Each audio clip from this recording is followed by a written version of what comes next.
I became involved with the Farm Bureau in 1974 as a young farmer because I knew while I was out planting and plowing and rearing a family and doing those things, there were things that were policy issues, public policy issues that were going on that were impacting my livelihood, my life, and the life of my family that needed attention. But I couldn't leave the farm to come to Raleigh or go to Washington to handle that. And when I got involved in the Farm Bureau, I was just hooked on the organization because I knew there were people on the staff in Raleigh, and that critical mass of people, of farmers working together through this organization could address a lot of those issues. And in 1994, an opportunity came along. Some folks asked me to come into state office. I had farmed 21 years. My brother and I were partners. I knew he could run the farming operation. He's still there running that farming operation. It's his now. He's done a tremendous job. And so I came to Raleigh as assistant to the president and was elected president in 1999. And what a great second career. 21 years farming actively, tobacco, a row crop farmer, tobacco, corn, soybeans, a few vegetables.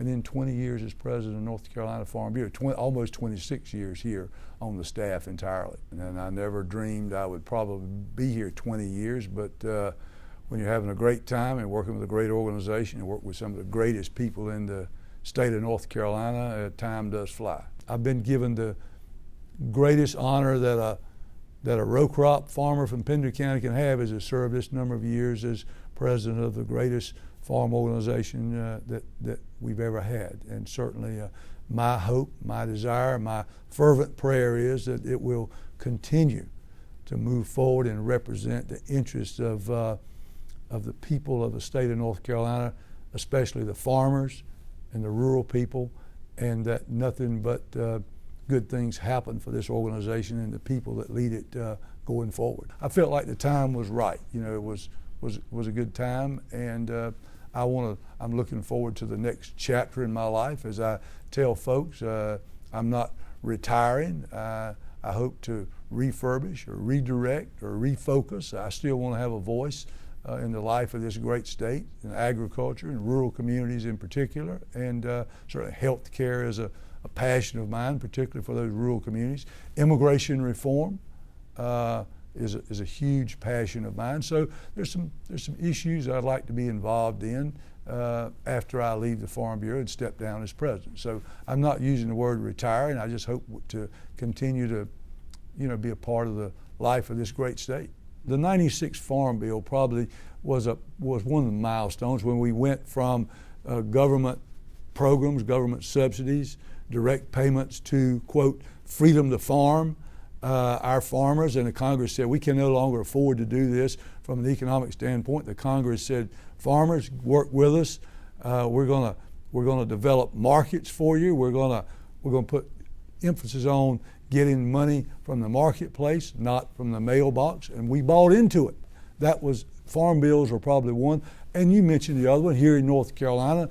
The tobacco buyout was huge. It caused a lot of our farmers, some of our middle-aged, older farmers, to say, "Hey, I'm not going to reinvest in tobacco. I'm not going to reinvest maybe in agriculture." So it caused some switch in diversity. Our tobacco operations overnight became larger. Now we deal with a lot of public policy issues dealing with land use and water quality, and that's all due to the growth of population. We've got 10 million people in this state, so that rubbing up of people against agriculture, with all the sights, smells, sounds, traffic on the road, that's certainly had an impact. So there's been a gradual shift in issues that we were involved in when I first came to where we are now on a lot of those public policy issues that are, not specific to a commodity, but they're overall for a general farm organization like us, ones we need to take care of. And now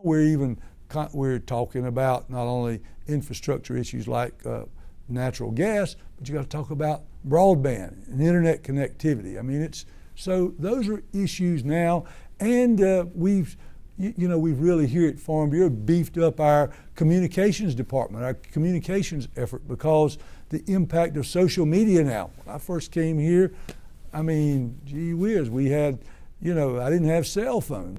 So there've been challenges and changes from technology, social media, just the immediate availability of information that can go out, both positive and negative, about farms and agriculture. So now we have to spend an awful lot of time, and certainly through not only just Farm Bureau, but the department, everybody that's involved with agriculture, you've got to try to combat the misinformation. I think that's more than necessarily people being opposed to agriculture. It's just misinformation, lack of understanding about what goes on.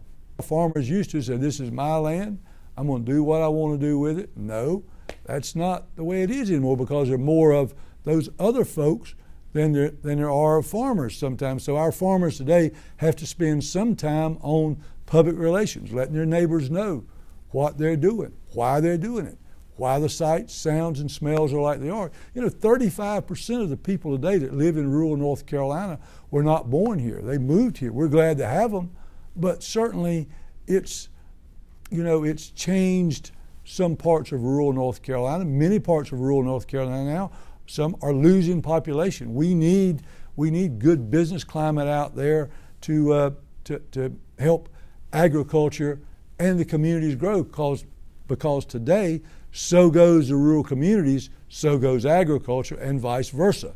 You're not going to have good agriculture without some good rural communities. And so we need to spend some time, and are spending some time, and that's one of the passions I have, to say, hey, how can we make rural communities across this state stronger? And when that happens, you invite families to come there, you invite jobs to come there, you invite businesses to come there, you invite agriculture to be a part of all that. And I think the best days for the organization are still ahead of it, but certainly there are challenges in this state in terms of agriculture and the growth of population, that rubbing up of population against agriculture in many areas, the loss of population in some areas, and the impact that's having on rural communities. The profitability of farming right now, is not good. So they're not only in North Carolina, but across the country.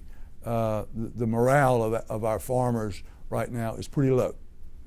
Anytime that since 2013, you lose 47% of your net farm income, about $58 billion, you're faced with a high production cost. You're faced with these tariffs and trade wars that are having an impact on our agricultural exports, particularly here in North Carolina, when you've had 3 major hurricanes in 4 years that caused you not to produce a crop. You can have high prices and you can have low prices, but if you don't produce a crop because of weather, it doesn't matter what the price is if you don't have anything to sell. And so that's where a lot of our farmers just have failed to make good yields. There's nothing wrong with our farmers. We've got the best farmers in the country. We've got some of the best land. We got the best technology. We got the best land grant systems. We got the best research. We got the best Department of Agriculture. We got the best agribusinesses out there, RTP, to help us. We've got the best of everything. What we need right now is just some profitability in this industry. There's no sustainability without profitability. You got to have a good environment to have a business going. You need reasonable health care costs for your families. This whole immigration issue is huge. Farm labor, we're the 3rd most diverse state in the nation in agriculture. We've got a lot of crops. You got to have farm labor. This broken immigration system, the failure of the federal government, the Congress, to fix that is certainly having a negative impact on farmers, not only in North Carolina, but across the nation. I'm not an icon, I'm not a legend. Commissioner Jim Graham always used to say, I've heard him say it many, many times, he always said, I'm just an ordinary guy trying to do an extraordinary job. And that's me. As I said, it's never been about me.